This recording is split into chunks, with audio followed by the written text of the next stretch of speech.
They say she smelled like frankincense and rot. The queen did not tremble when she spoke, though her voice cracked with thirst and conviction. Before her, an army of courtiers, bishops, and armored generals waited with the hushed reverence of the condemned. She stood on the stone platform of Avila, beneath the high Castilian sun, wrapped in heavy wool robes lined with linen already darkening beneath her arms. The vow came not as a whisper, but as a pronouncement. Until every last infidel falls, I will not touch clean cloth. At first, the court mistook it for theater, a dramatic flourish, a moment to rally the soldiers and sanctify the coming siege. But the queen, only 37, yet already known for her iron confessions and steel gaze, never laughed at her own gestures. Her eyes did not blink. Her lips did not twitch. And when the bishops stepped forward to speak, their mouths moved, but no words came. There was nothing to say. God had spoken through her. The queen's name was Isabella, though she would never be remembered for it. History would call her many things: the Catholic, the defender of the faith, the mother of Spain. But behind stone altars and incense smoke, there were other names whispered: the rotted one, the queen of plague, saint of the unwashed skin. In her private chambers, high above the sun-bleached tiles of the royal palace, the vow became ritual. Her attendants, 6 women of noble birth, were ordered to seal away her clean garments. Fresh linen was forbidden. Only the underdress she wore that day, its seams stiffening with sweat and bodily oils, was permitted. They protested once, only once. By the following morning, one had been removed from court. The rest remained silent, breathing shallowly as they layered perfume upon her shoulders and turned their faces from the scent. It began as a test of will, a symbol of divine solidarity. Just as Christ bore the cross through the jeers of Rome, so would she wear this second skin through the blood and soil of reconquest. Each day that passed without change was counted like a rosary bead. "This is not filth," she told her confessor. "It is my vow. Every stain is a mark of holy suffering, every crust a testament to God's patience." Her husband, the king, said nothing. He had long known the danger of questioning her faith. Isabella did not wear faith like a veil. She wore it like armor. Piercing it meant war. By the 3rd week, the queen's skin had begun to blister beneath the cloth. The linen, damp with perspiration and prayer, trapped the heat of the Castilian summer like a shroud. Red patches bloomed on her back and thighs, angry and inflamed. Her knees cracked when she knelt too long. But she smiled through the pain, mouthing silent psalms as her enemies, those still hiding in the hills of Granada, burned in her imagination. At night, she refused the silken sheets her status afforded. She slept on the cold stone floor, clothed in the same vow-soaked underlayer, her hair tangled and her breath sour with fasting. Candles surrounded her, casting flickering halos on the frescoed ceiling. It was said she resembled a saint in death, pale, gaunt, and radiant. But her body was still alive, and it was beginning to betray her. The first insects came in the 4th week. No one dared speak of it aloud, but the queen herself confessed to a monk that she awoke to the feeling of movement. Not in the bed. She did not sleep in one, but within her garments. She described it calmly, without shame. "They do not bite. They worship," she said. The monk, shaken, recorded it in his private journal, but burned the page days later. By the 6th week, the court smelled her before they saw her. Even behind the carved cedar doors of the throne room, even masked by incense and rose oil, even drowned in the wafting perfumes of the courtiers, the scent came. It was not merely human, it was something older, like meat sealed too long in holy jars, like the breath of catacombs disturbed. Yet still she ruled. Decrees were signed. Judgments passed. Advisors leaned in close, resisting the urge to gag. Artists sketched her with glowing halos, never showing the dark streaks beneath her arms or the yellowing that spread across her bodice. To the people, she was divine. To those within 20 feet, she was unbearable. But to the queen, none of it mattered. The siege was ongoing. Granada had not yet fallen. The vow held. One night, deep in the 3rd month, lightning struck the bell tower near her chapel. Fire rained down on the cloister. Servants rushed through smoke to protect relics and icons, but the queen did not move. She knelt through the chaos, smoke curling around her scorched veil. Her linen was soaked through, not with water, but with oil and whatever seeped from the wounds beneath. When the blaze was finally extinguished, she stood, barefoot on the ash-covered floor, her expression radiant. "They fear God," she said, smiling at the flames. "And so do I." By now, sores had begun to open along her ribs. The fabric had fused in places, the skin beneath red and tender. Her confessor pleaded in whispers that she let the physicians examine her. She refused. "Let them examine the infidels," she spat, "not the chosen of God." The contradiction grew louder each day. A queen who ruled a rising empire, whose armies marched on distant cities, yet whose body fell to ruin in silence. Her mind, clear and vicious, her words sharp as ever, but her flesh had become a prison of her own sanctity, and no one, not her husband, not her confessors, not even Rome, dared challenge the holiness of her rot. Only once did she speak of ending it. Alone with her youngest daughter, the girl weeping softly at the side of her prayer bench, she took the child's hand and whispered, "When they are gone, I will be clean. Not before. God does not forget." The child looked at her mother's arm, raw, trembling, leaking, and said nothing. But later, in her own diary, she would write, "She looked like a statue, but statues do not bleed." And so the queen endured. The court whispered, the servants held their breath. And above it all, like a crown forged of iron in scripture, the vow remained. A body, yellowed and festering beneath sacred linen. A kingdom too afraid to wash away its sins. And a queen who mistook infection for holiness. The crown rested high, but everything beneath it had already begun to rot. They said she was born during an eclipse. The midwife swore the sun bled over the hills the morning she came into the world, casting the castle stones in a sickly red. The servants took it as a bad omen. The archbishop, however, saw providence. "The Lord," he said, "marks his chosen in shadow and fire." Her cradle was carved from war wood, the splintered remains of a siege engine brought back from a Moorish battlefront. Her mother, a thin woman wrapped in grief and gowns too heavy for her bones, rarely touched the child. It was her father who named her Seraphina, not after any ancestor, but after the angels who burn before God. From the beginning, Seraphina believed she had been chosen. She was not raised in a court of joy, but of fracture. At night, the wind howled through broken tiles and the courtiers prayed louder than they spoke. Spain was not yet Spain.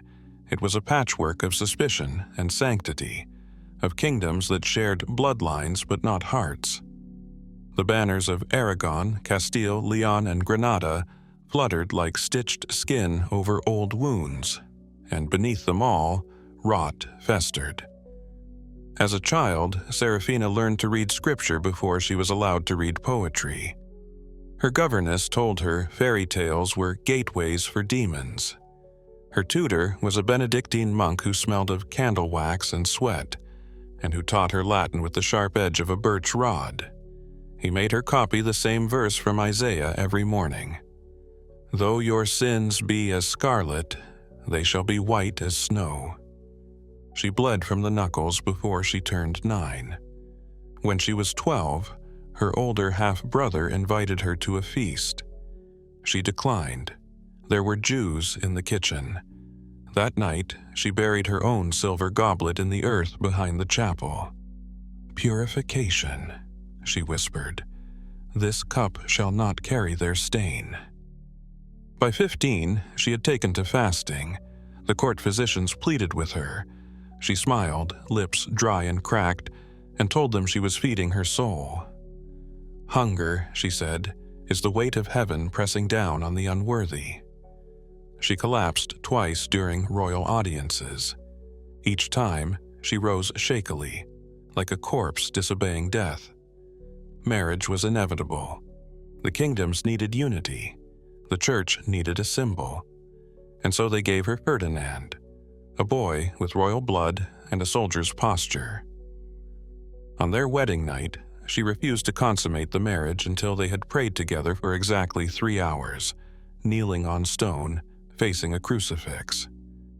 It was said her knees bled more than her sheets. She did not speak of love, she spoke of order, of destiny, of mission. Granada became her obsession.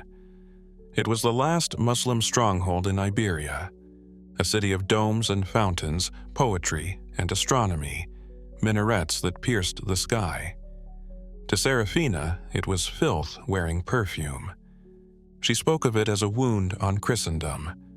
"So long as it stands," she said, "Spain lies beneath Satan's heel."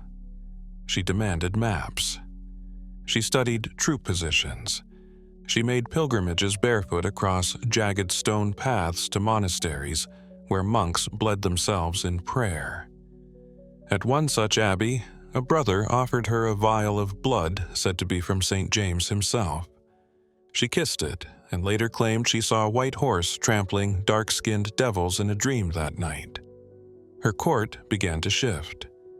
Those who spoke softly of tolerance vanished from her presence. Scholars who praised Arab medicine found their grants revoked. Whispers of the Moorish threat became choruses. Priests preached sermons about serpents slithering through Granada's streets. Serafina listened with eyes half closed, lips parted in ecstasy. She commissioned artists to paint saints crushing crescent moons under their feet. She gave gold to churches who promised to purify their records of baptized Jews. And she began sleeping in a room lined with relics, splinters of bone, twisted nails, bloodied cloths sealed in glass. Each night, she chose a different one to sleep beside her pillow. She believed they spoke to her, not with words, but with weight. When a plague swept through a nearby village, she called it penance for leniency. When a flood destroyed a nobleman's estate, she claimed God had spared him a worse fate for harboring conversos. Her skin paled. Her fingernails thickened. She barely ate.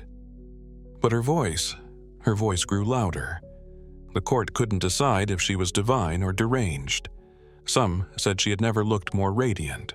Others claimed her eyes were ringed with shadow, her breath sour with unseen illness. One scribe noted that she no longer blinked during Mass. She stares at the host as if daring it to blink first. She began carrying a small wooden cross soaked in vinegar and ashes. She would press it to her lips until her mouth went numb. When asked why, she answered, "To remind myself that sweetness is of the flesh, and the flesh must be denied." The fractures in Spain mirrored the ones in her mind. Her court walked on eggshells wrapped in scripture. Her husband grew quiet, then distant. Diplomats from France returned home early. One wrote, "She burns with a holiness that could scorch the sun, but there is rot beneath the flame." And then, as if to prove him right, Serafina made her vow. It was during Lent. A ceremony, a speech, a crowd of lords and clergy. She stepped forward in a white linen shift, simple as a servant, and raised a candle before the altar. Her voice did not tremble. "I swear before the Virgin, before St. James, and before the crucified Christ," she said, "that I shall not clothe myself in clean linen until the last Moorish prince kneels in surrender." Some gasped, others cheered. Ferdinand looked away.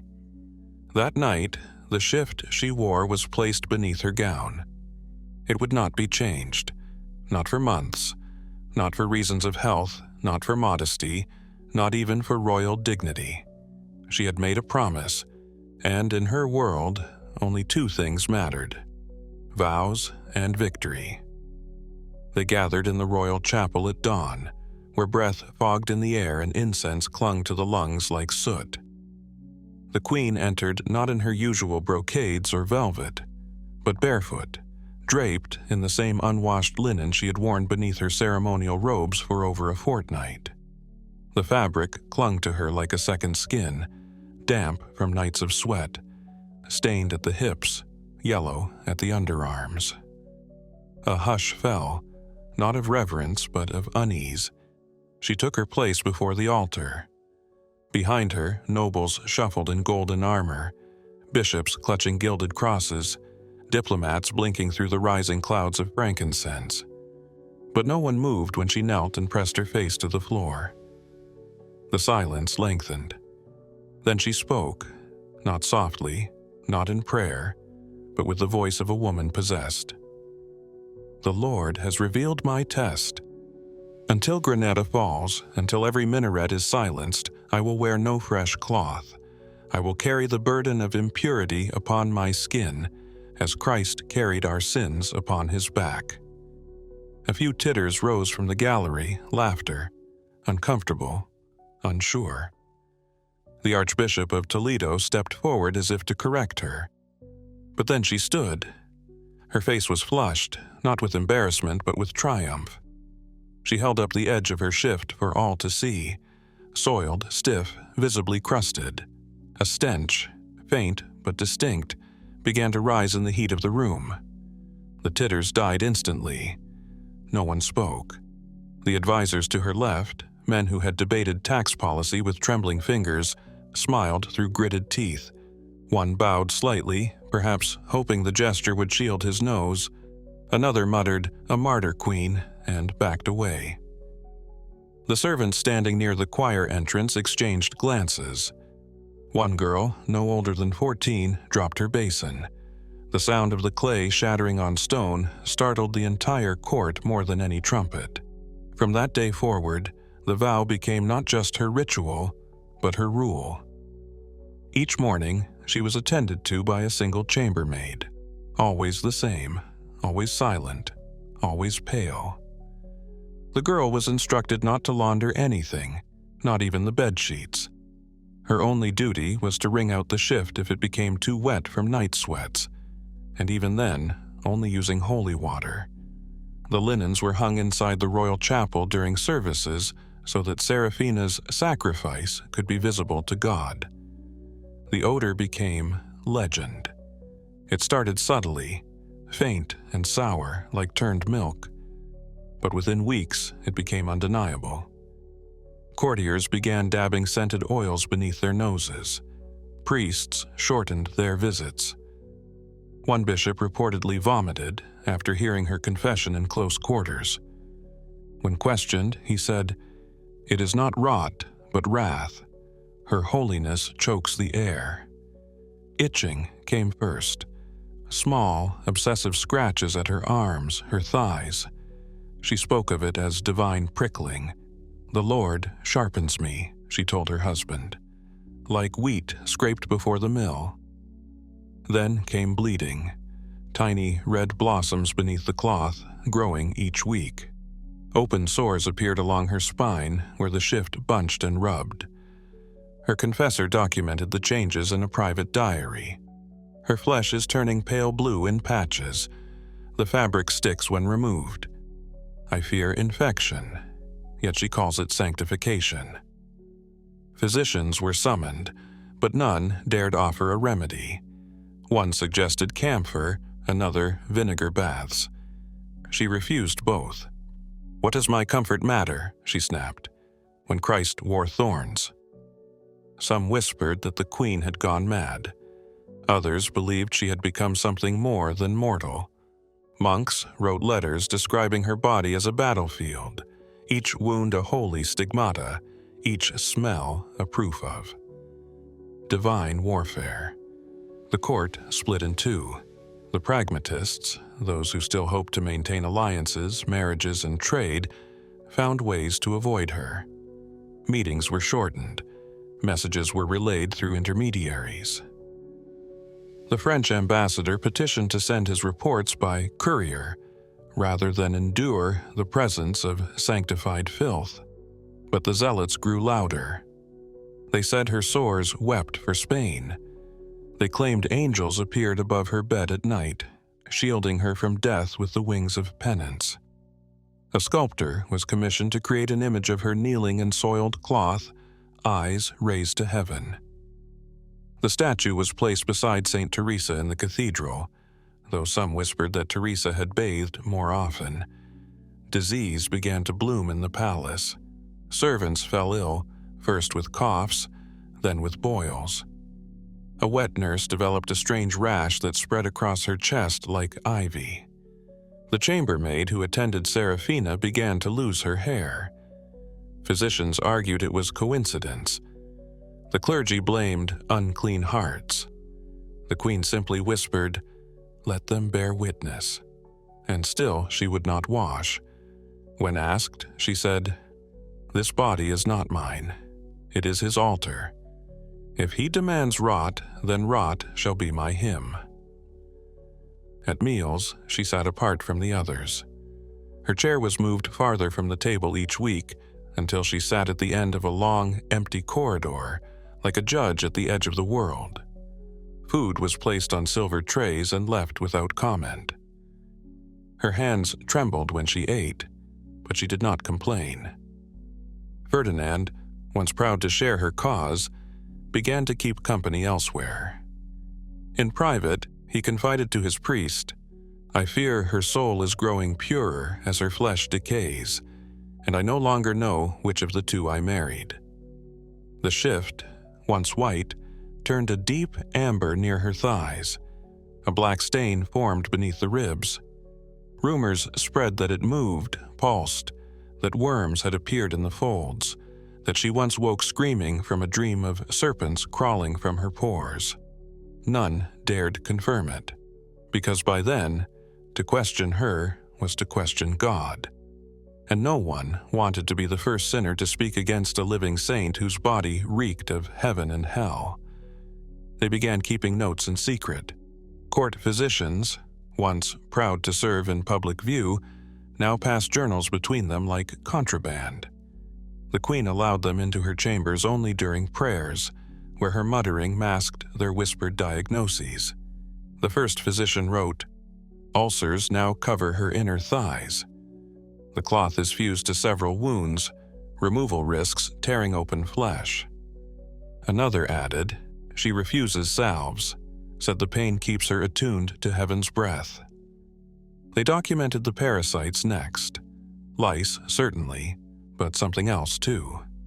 One recorded, trembling, that he saw a thin white worm coil near the navel before slipping under the fabric again. "It did not react to light," he wrote.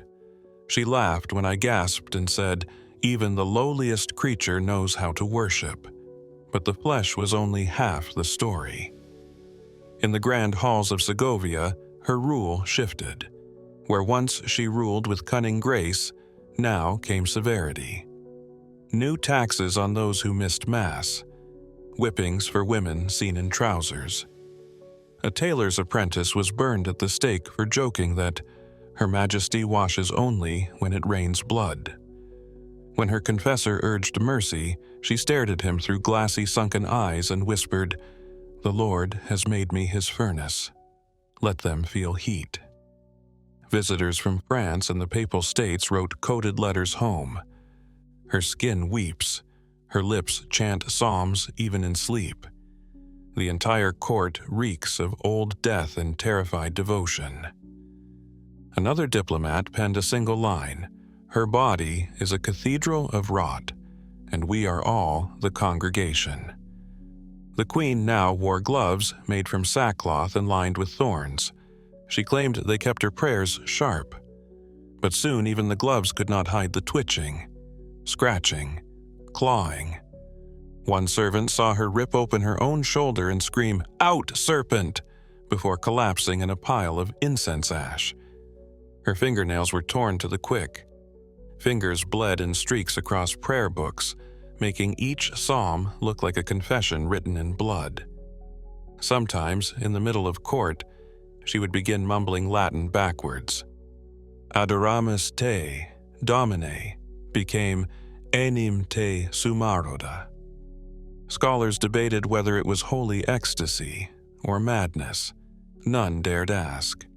She took to walking the halls at night, barefoot, muttering to the relics on the walls. A statue of St. James was found face down the next morning, shattered on the marble. She claimed it had winked at her with sinful intent. No one questioned how the heavy statue had fallen. The body continued its rebellion. Skin on her back peeled in strips, like paint from old wood. Boils clustered beneath her knees. She walked with a limp now, but refused a cane, saying, "Angels are bearing me up, you just can't see them." They brought her a mirror. Perhaps it would jolt her. She looked into it, paused, then calmly covered the glass with a cloth and said, "It's not me anymore. That's just the house I'm leaving behind." She had stopped recognizing herself, but she did not stop praying. The chapel echoed with her voice day and night, raspy, hoarse, frenzied. She stopped sleeping more than an hour or two. She claimed rest invited demons. "If I sleep too long," she told her ladies, "they will burrow into my ears and teach me forgetfulness." Her bed became a cruciform, wooden beams lashed together with damp cloth. She refused mattresses, pillows, or sheets, just wood, blood, and breath, and still she ruled. She signed edicts in letters barely legible, hands shaking, parchment stained. Her ink smelled of cloves, meant to cover the odor. It didn't help. More nobles left. Some claimed plague. Others retreated for contemplative fasts. But the truth was simpler. They could not bear to watch a queen disintegrate while smiling. Those who remained became zealots, or pretended to be. They nodded when she proclaimed thunder to be God's applause. They wept when she chanted until blood leaked from her gums. They kissed her hand even as it trembled with fever and peeled at the knuckles. The court grew quiet. No music, no laughter, only the rustle of cloth, the scrape of sandals, the whispered prayers to a God they hoped wasn't watching. And always, the smell. It crept into wood, into parchment, into memory. A mixture of rosewater, pus, incense, and something no one could name. Something that turned the stomach and wrinkled the soul. One night, her own son refused to approach. She opened her arms. He stood 5 paces away, eyes wide, hands clenched. "Come," she said, smiling. He burst into tears. She laughed, a dry, breathless sound. "Even my blood fears holiness." She turned away and whispered to no one. "That's how I know I'm close." The skin on her chest now resembled parchment, cracked, lined, yellowed. When she knelt to pray, it crinkled. When she stood, it tore, and still she would not wash. Because to cleanse herself now would be to betray God. To change the linen now would mean it had all been for nothing. They stopped naming the smell. At first, it was a passing joke whispered behind embroidered fans. "The scent of sainthood," one courtier muttered, earning snickers and a sharp slap from a chaplain. But as the days passed, the odor thickened. It clung to velvet, sank into limestone, made the very pages of scripture brittle with rot. And still, no one spoke of it. To name it would be treason. The queen continued her rituals. Mass at dawn, litanies at dusk. She refused to sit during worship, choosing instead to stand with trembling knees and blood-specked robes. Her linen, unchanged since the vow, had stiffened into a second skin, yellowed and rusting brown in patches. When she knelt, the cloth cracked audibly. She said the sound was the veil between heaven and earth tearing. The women in waiting, once proud daughters of noble houses, now bore bandages under their sleeves, skin infections from proximity, rashes that bloomed into ulcers. One lost a fingernail, another coughed blood onto her embroidery. She folded the cloth and burned it, whispering a prayer through clenched teeth. Still, they stayed. They stayed because to leave meant suspicion. To grimace meant exile. To mention the sores blooming across the queen's scalp meant you no longer believed. One maid, young, barely 15, was caught wiping the queen's chamber with vinegar. The queen smelled it, turned slowly, and said, "You wish to erase my holiness?" The girl vanished by morning. Her parents received a purse of coins and a note. "She is with the Lord." No one asked what that meant. Incense thickened. Every room she entered was pre-smoked like a reliquary. Priests waved golden censers with trembling arms, their faces pale. One fainted from the fumes and was dragged away silently. The queen never looked down. She kept walking, her bare feet leaving yellow footprints on marble. Court physicians no longer touched her. They recited psalms and left salves by her door, untouched. When asked by a French envoy if the queen was well, a duke smiled stiffly. She communes with God more directly than most. He died weeks later of what they called lung rot. Servants claimed he had wept in private, sobbing into perfumed rags, whispering, "It's not divine, it's disease." The queen led processions, dragging her cloth behind her like a train.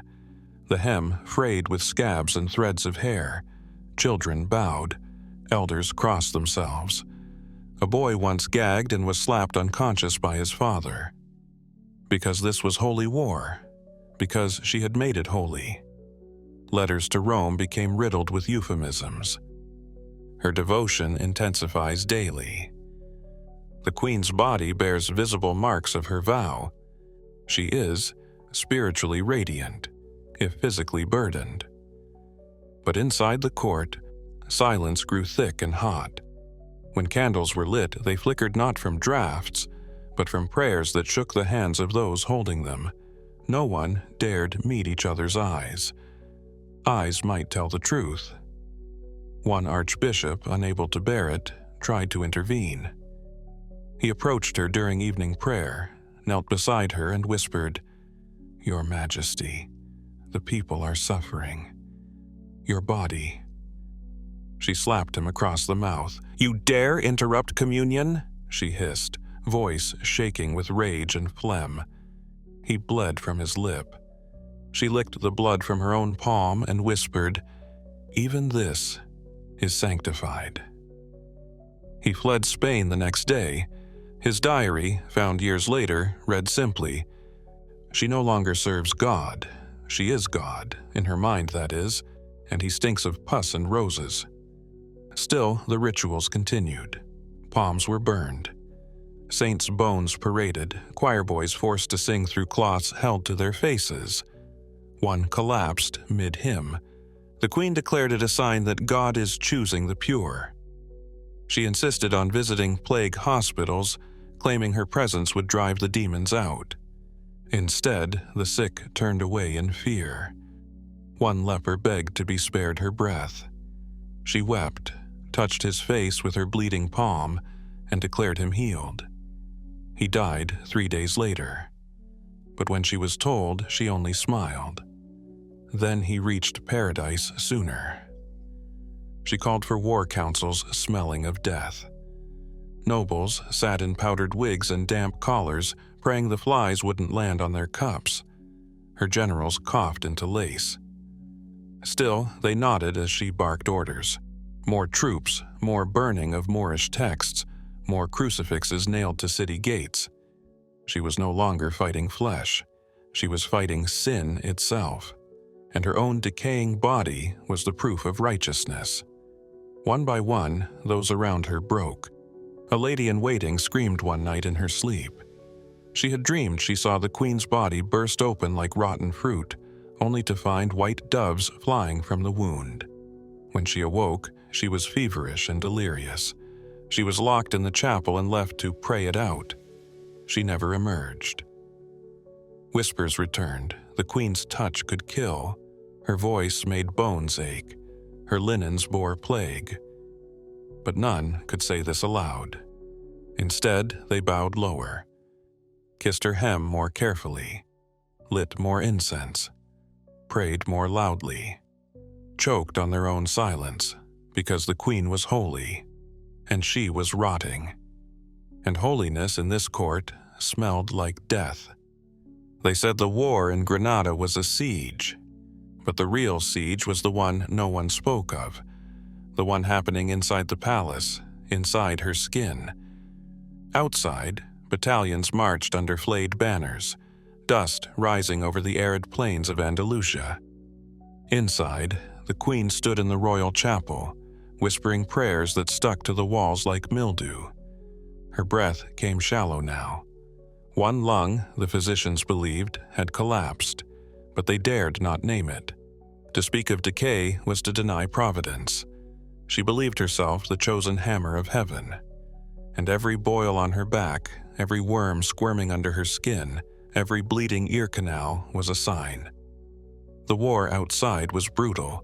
Sieges that starved entire towns, churches built on the rubble of mosques, and moors burned for hiding sacred texts. But even then, nothing matched the suffering she claimed as her own. She said it in court, "Granada will fall because I have made my body a tomb for the infidel." No one moved. The generals nodded, hollow-eyed, dressed in silks that reeked faintly of lavender and panic.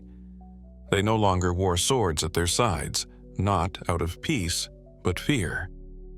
If she saw her reflection in a blade, some whispered, it might crack. And if it cracked, she might see herself. And if she saw herself, the Archbishop of Burgos wrote to the Pope, "The Queen is both war and wound." Her orders became increasingly erratic. "Attack before dawn," she whispered, then sent new orders 2 hours later. "No blood before the Angelus."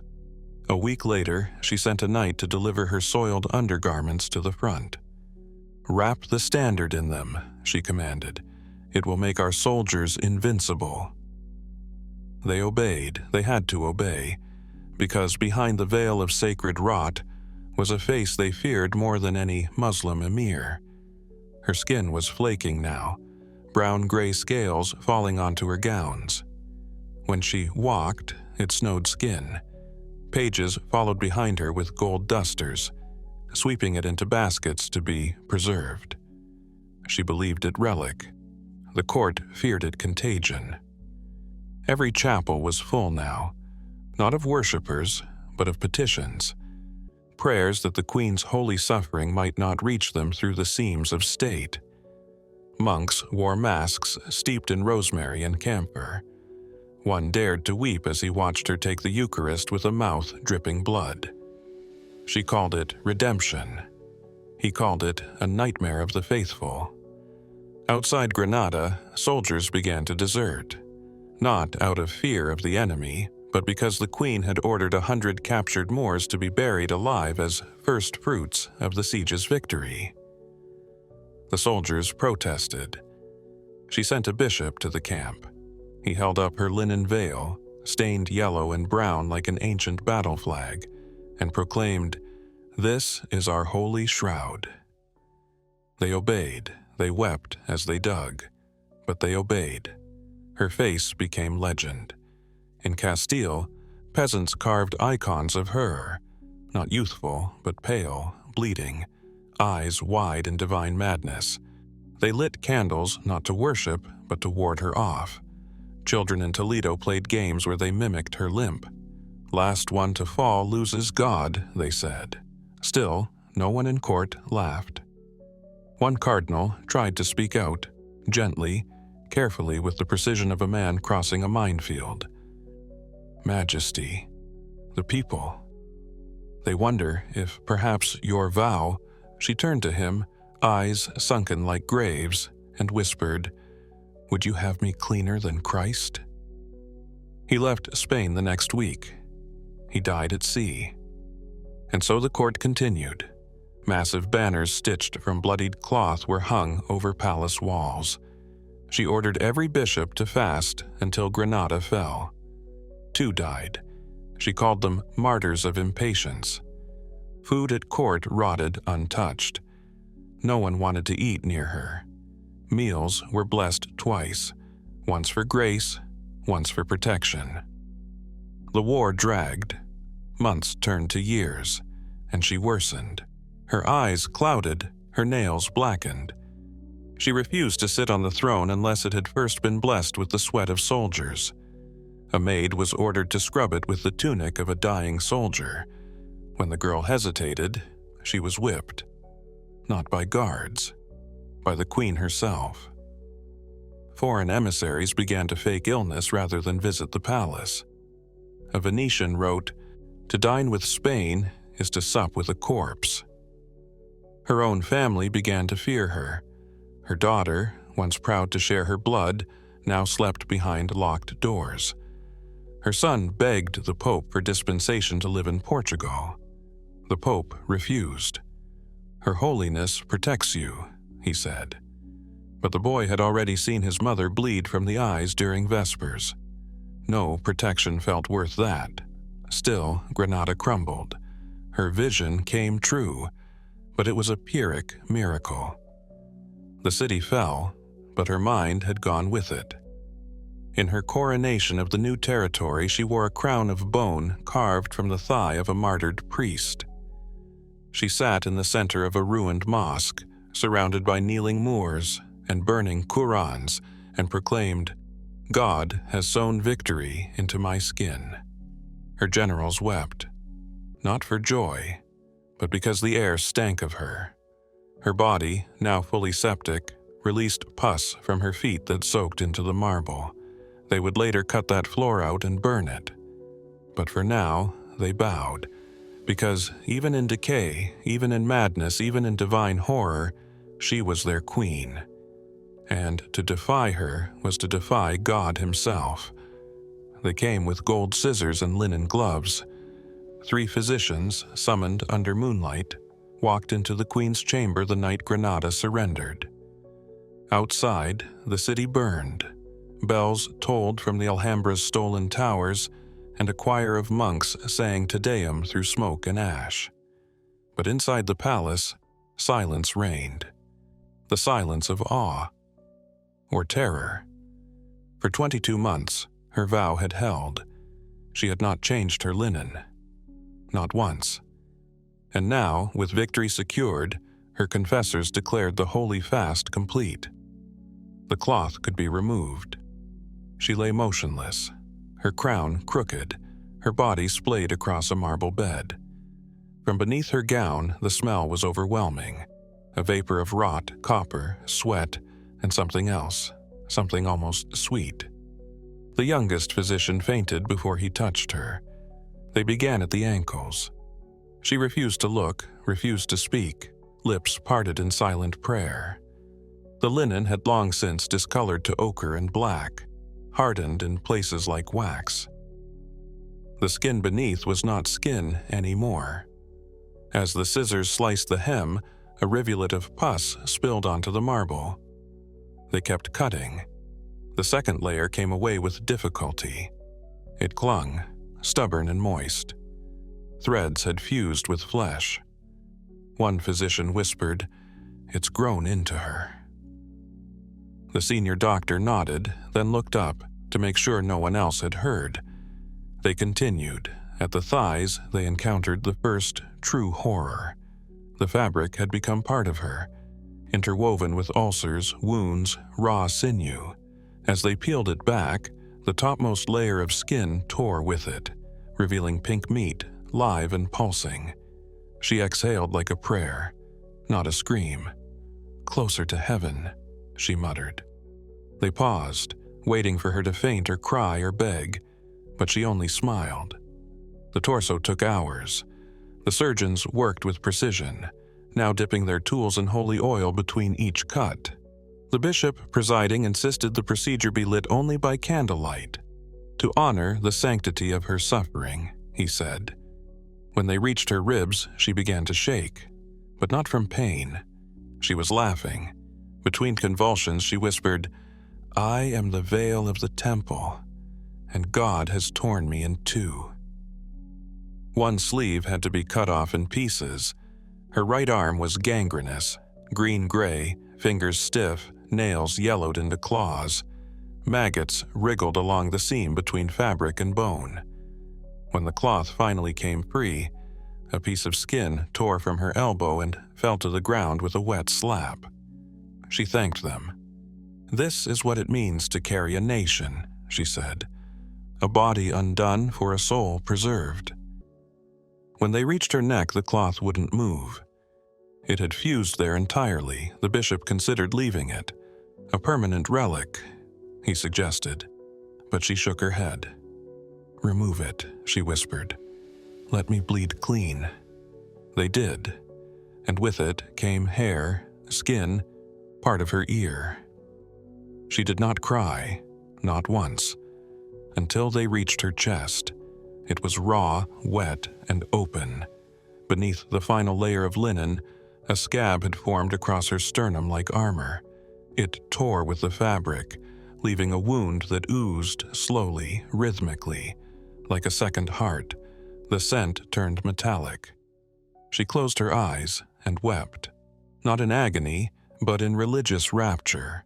"My Lord," she whispered, "you have taken everything, even my veil of vanity. Now I am pure." The bishop collapsed in prayer.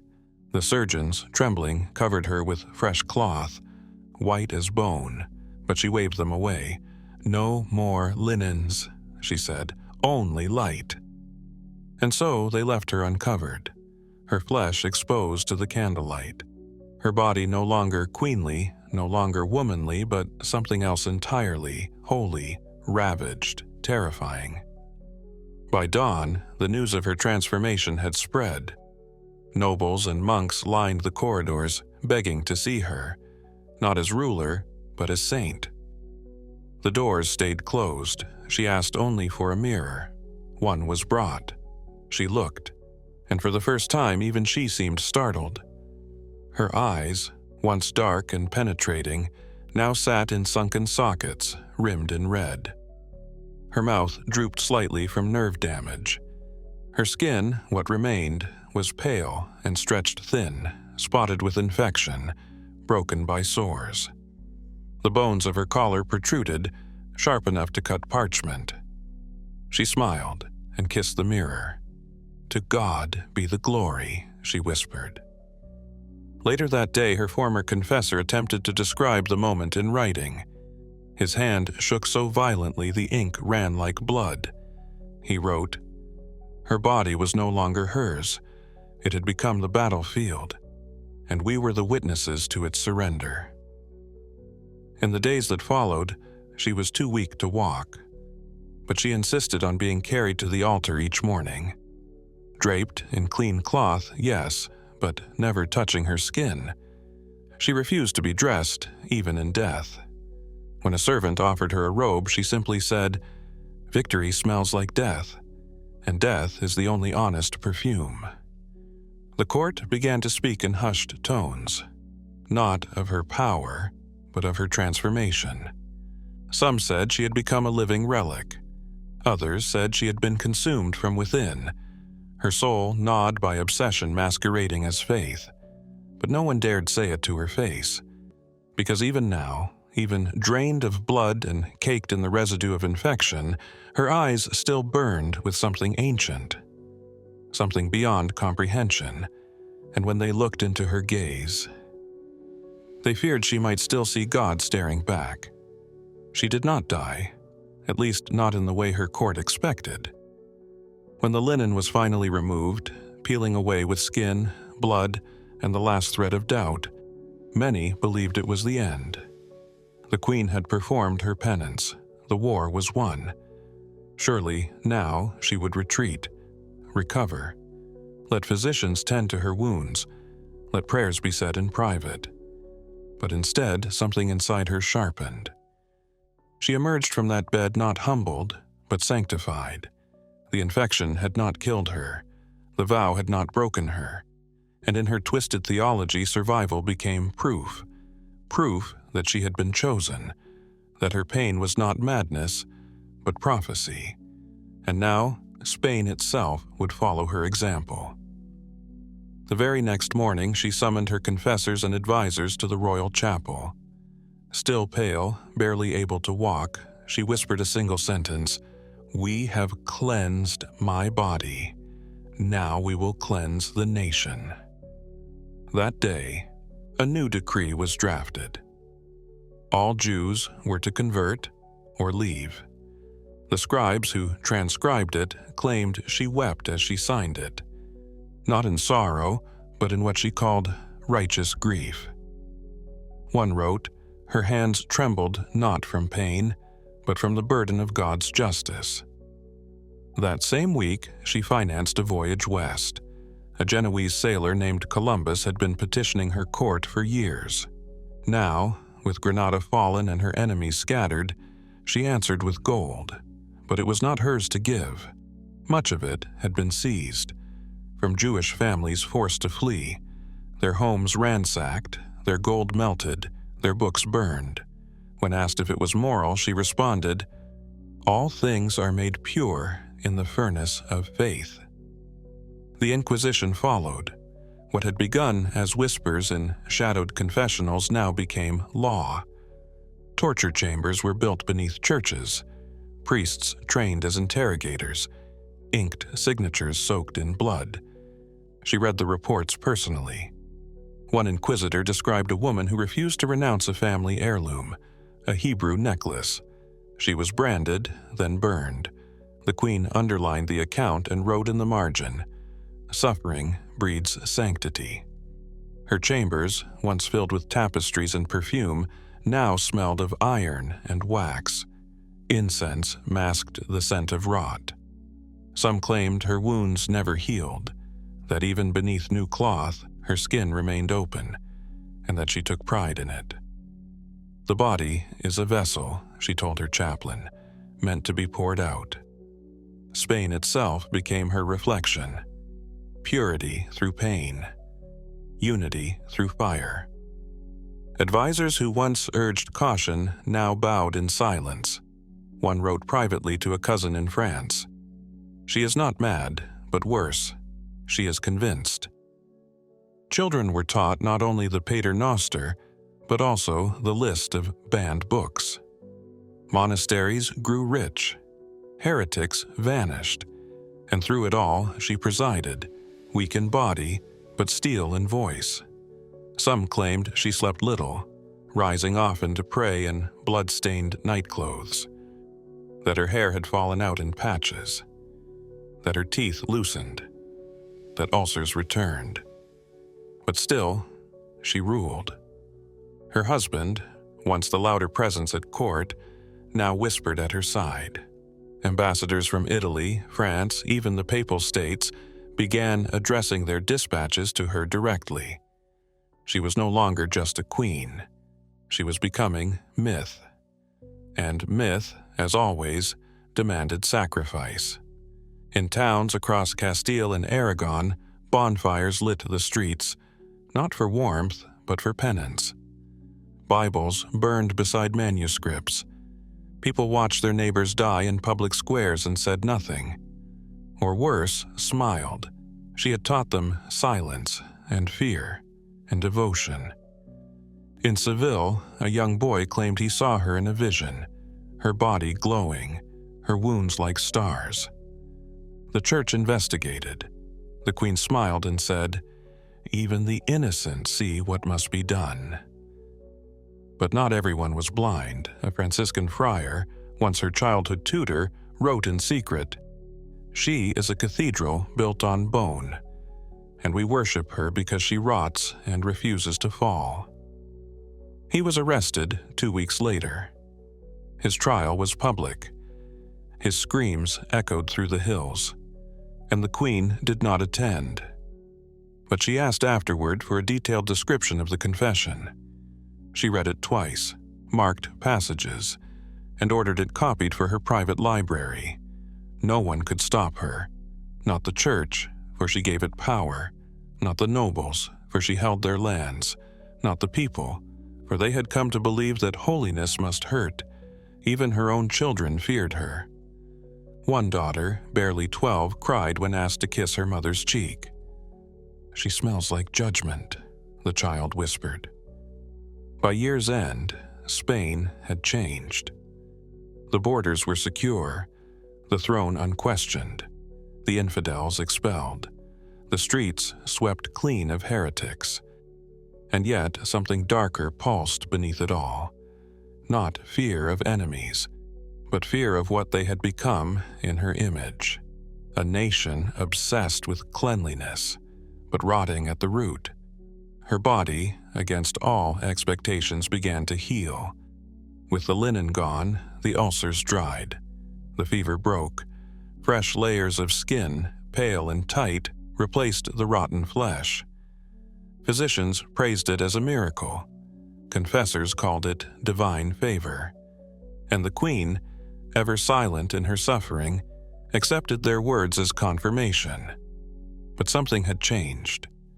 The quiet returned to her chambers, but not peace. Those closest to her noted it first, not the stench, not the blood, but the gaze. A cold, unblinking stare that seemed to pass through the flesh and into the soul. She no longer wept in prayer. She no longer screamed in ecstasy. She simply watched. Her daughters bore the mark of her devotion like bruises on the soul. The eldest, once lively, refused to speak for days at a time. She would kneel before icons of the Virgin until her knees bled, repeating a single phrase, "I must not be soft. I must not be soft."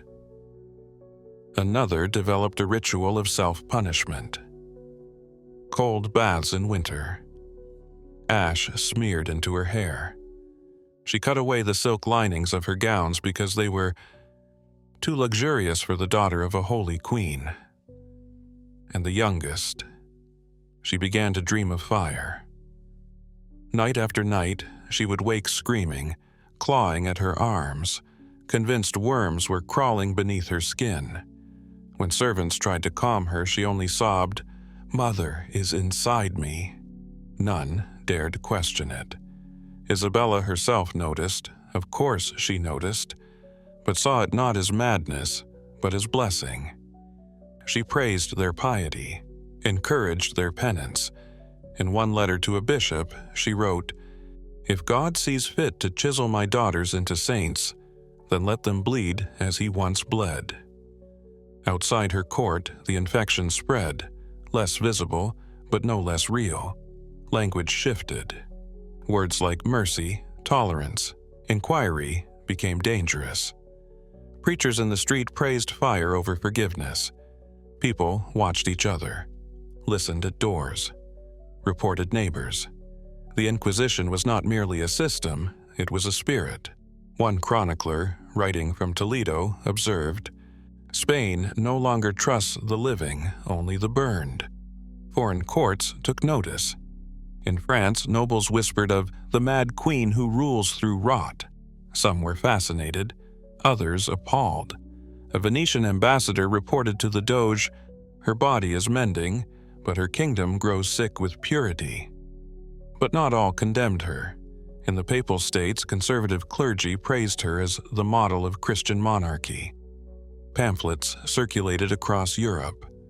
Woodcuts of Isabella in prayer, surrounded by flames, her crown hovering above her wounded scalp like a halo. They called her Regina Purgatoria, the Queen of Purgatory. Her fame became myth, and myth became infection. Wives refused to change their linens during their husbands' crusades. Children recited catechisms while standing in cold water. Inquisition tribunals sprang up in cities where she had never stepped. It was as if her suffering had become a template for holiness itself. And still, her body recovered. She walked without pain now, spoke clearly, smiled in portraits. But inside, something had turned. She no longer sought God's approval. She believed she was His will. A man who once asked for clemency was told flatly, "Mercy is for the clean." Another begged for the life of his son, accused of owning a forbidden book. Isabella did not respond. She simply looked at the child's shoes and said, "They are too fine for the feet of the damned." The boy was burned at dawn. The queen watched from her window. By now, her name was a whisper of both reverence and dread. In the countryside, peasants refused to name their daughters Isabella. In court, nobles kept perfumes hidden beneath their sleeves, ready in case the smell of infection returned, but it never did. The wounds were gone. And yet, the stench remained, not on her skin, but in the policies she enacted, the laws she left behind, the fear she cultivated like a garden of thorns. By the time she died, years later, in a grand bed lined with holy relics and velvet, the nation she ruled had already been transformed. A Spain that once sang in many languages now spoke in one. A Spain that once read Hebrew, Arabic, Latin, now burned books. A Spain of cathedrals and palaces and dungeons beneath them, and when her daughters came to her deathbed, dressed in black, faces hollow, they did not weep. They knelt, they kissed her hand. They repeated her prayers word for word. The physician present noted that her eyes did not close gently. They stared, as if she still refused to rest until the last unbeliever had vanished. Spain would carry that gaze for generations, in its art, in its silence, in its fear of anything unclean. She had recovered, but her devotion had become disease, and the nation would never wash it out. They painted her death as if it were a saint's ascension, a glowing room, silk sheets, the holy cross held gently in her fingers. A face at peace, eyes turned to heaven, the flesh serene and untouched. Gold-framed depictions flooded cathedrals and palaces, her final breath immortalized in brushstroke and light. But the paintings lied. In truth, the chamber stank of vinegar and old rot. The walls were damp from steam kettles used to mask the odor. Physicians moved silently, not out of reverence but out of fear. Fear of her eyes, which still scanned the room with suspicion even as her organs failed. Her hands, though folded, bore the scars of years of compulsive prayer and skin-picking. Her chest rose only shallowly, and when she coughed, the sound was wet and deep, like rot being stirred inside a closed jar. Her confessor sat beside her. He read aloud from scripture, but he was weeping, not because she was dying, but because he did not know whether he was losing a queen or being released from a curse. One maid, young and newly appointed, ran from the room in tears after changing a cloth soaked in yellow pus. She was reprimanded, of course, but others envied her. She would never have to see what the queen looked like beneath the veil of incense and pageantry. As the hours passed, her breath slowed. She whispered not prayers, but lists of names. Jews, Muslims, heretics, courtiers, daughters, even saints. The names slipped from her lips like confessions, as if she were still cataloging enemies even from her deathbed. And then silence. For a moment they thought she had passed, but her mouth opened one final time and released a sound so hoarse and gurgled that some thought it was a curse, others a blessing. Only one word was certain: clean. They buried her in robes laced with gold thread. Saints' bones placed beneath her spine. A silver crucifix tucked beneath her tongue. Embalmers worked for days to mask the signs of internal decay. But even years later, when the tomb was disturbed, rumors spread of a smell, one that never faded, no matter how many relics surrounded her. But her flesh was not the only thing that lingered. Her legacy festered in shadows, in dungeons where confession was pulled from lips with iron and flame, in schools where children were taught to fear thoughts as if they were sins, in border towns where prayers were spoken through locked doors, spoken softly, so that the walls could not report them. She had changed Spain, not with armies or gold, but with something far more enduring: fear disguised as faith. A cleanliness so extreme it cleansed not just the body, but the soul, of anything human, and the world took notice. In the Americas, her portraits were carried by conquistadors who burned cities in her name. In Rome, her letters were read aloud to justify edicts of control and punishment. In secret societies, her tactics were studied, not for devotion, but domination. She had become more than queen. She was myth. She was template, and like any great myth, her truth was devoured by the image. An image of a holy woman, unbending, unwashed, untouchable. An image that inspired not just reverence, but replication. Even centuries later, when revolutions tore through Europe and monarchies fell, her name would still surface. In sermons, in laws, in whispered warnings. She never changed her linen, they would say, but she changed a continent. And maybe not for the better, because her rot was never just of the flesh. It lived in how we fear the other, how we punish the impure, how we call our cruelty sacred. It lived in every law that burned books instead of reading them, in every war declared holy, in every silence enforced by those too afraid to speak the truth. Her rot was doctrine, and her doctrine outlived her. Because in the end, when purity becomes poison, when God becomes a mirror for our darkest obsessions, we do not create a saint, we create a plague.